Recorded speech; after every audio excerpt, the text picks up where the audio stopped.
যদি আপনার বাড়িতে থাকে লাড্ডু গোপাল ঠাকুর তাহলে সর্বদাই মনে রাখুন এই কথাগুলি। নাম্বার 1, কখনোই ভগবানের ভোগে গঙ্গা জল ব্যবহার করবেন না, কারণ বিষ্ণুর চরণ থেকেই গঙ্গার সৃষ্টি।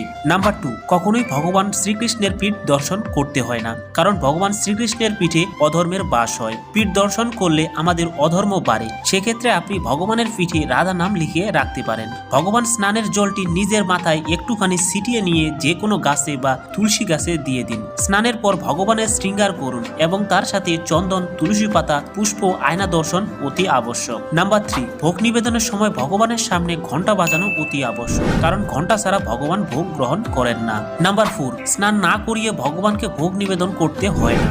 আপনি যদি স্নান করানোর সময় না পান তাহলে আচমন অবশ্যই করান। ভগবানকে শয়নে দেওয়ার আগে তার বাসি ফুল অবশ্যই ফেলে দিন। নাম্বার 5, একবার পরানো পোশাক ভগবানকে না ধুয়ে আর পরাতে নেই। নিত্যদিনের সেবায় ভগবানের জন্য সুতির জামা